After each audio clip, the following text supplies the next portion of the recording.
I don't know what Blur meant by this, but I love the fact that they created what is quite possibly a new word.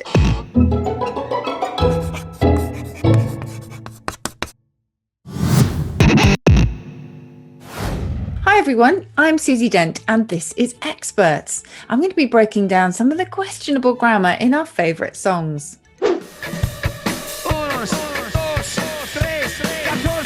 So at the beginning, Bono is counting off in Spanish, unos, dos, tres, catorce, and that's 1, 2, 3, 14.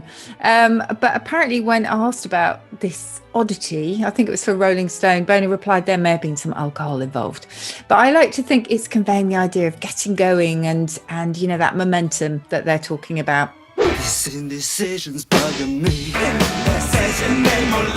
Well, I'm learning Spanish at the moment with Rosetta Stone and their app, and some of this sounded a bit strange to me, but I'm still a beginner.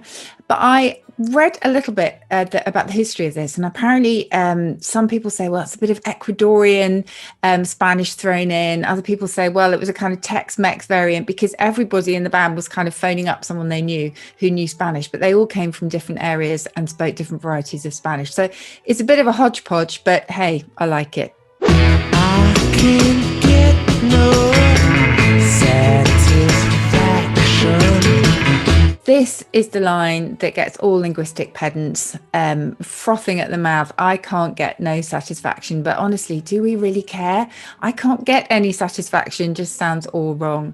And people always expect dictionary makers to be really hard and fast about grammatical rules. But, you know, when it comes to poetry, and what better poetry than song lyrics, I think you have a little bit of, you know, artistic license. And that's definitely what they have here. We wouldn't remember I can't get any satisfaction. I can't get no satisfaction. I think that's okay. Okay,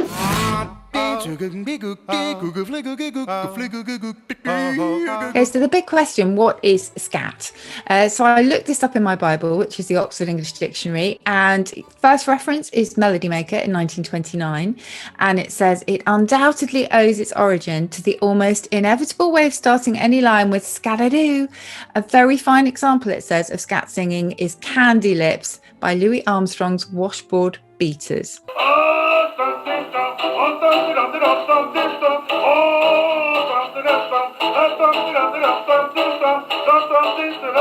So there you go. So scat is this kind of improvised singing. Everything is kind of meaningless but really expressive, and it kind of imitates the sound of a musical instrument used instead of words, and it's really effective. Are we human or are we dancer? Are we human or are we dancer? Yeah, technically speaking, that is all wrong. But again, would it be as effective if we said, are we human or are we dancers? I reckon so. So do you know what? I honestly don't know why they chose that one, but it's stuck in the memory. So maybe that's what they wanted. Who you gonna call? Ghostbusters! Okay, linguistic pedants, again, shut your ears, because honestly, is anyone going to expect whom you're going to call? Whom should technically be used to refer to the object of a verb. So if you ever get confused with who and whom, you can try this simple trick. If you replace the word with he or she, it's who. And if you can replace it with him or her, then you use whom. So you're going to call him is saying that you should say whom you're going to call. But honestly, I don't think anyone would expect that distinction. And in fact, in standard English these days, very, very few people use whom. And whenever I do, I kind of slightly shrink because I think people will think I'm just incredibly posh or pedantic. So yeah, not one to sweat over. Lay across my big breast bed. Now, pop music has a really long tradition of mixing up lay and lie. And, you know, again, artistic license would allow kind of grammatical mix-ups, maybe. So lay, lady, lay, technically grammatically incorrect. So it would be lie, lady, lie. But obviously it rhymes with stay, lady, stay. So what would you say if it was lie, lady, lie? You'd have to have a quite a strange corresponding line, I reckon. Very different song. And you'll find it in Lay Down Sally, Eric Clapton, same thing. You know, laying down means actually physically picking someone up and plonking them on the bed, which I don't think is what they mean really, or maybe they do. So technically, yes, it should be lie, lady, lie. But do you know what? For rhyming purposes, I think they chose the right line. Beetlebum, you know, I've done some scurrying around in the dictionary to try and find out what Beetlebum means. And you won't find it in the kind of Bible of slang, which is Green's Dictionary of Slang. It's not there. Other people say maybe chasing the beetle is taking drugs, and that it's all about the kind of the highs and the lows and making you numb. I don't know what Blur meant by this, but I love the fact that they created what is quite possibly a new word. It is possibly a slang term that's out there, but it hasn't so far been picked up by lexicographers, so they are ahead of the game.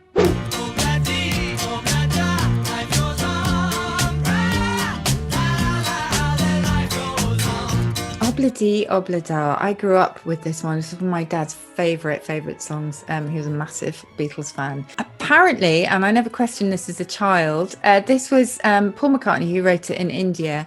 And apparently the phrase came from a Nigerian friend, and it was actually a family phrase of theirs. Said to go back to a kind of native phrase meaning life goes on. But who knows? Who knows whether it was just, you know, within this Nigerian friend's family or whether it was kind of further out in Nigerian vernacular. But it's just brilliant. I love it.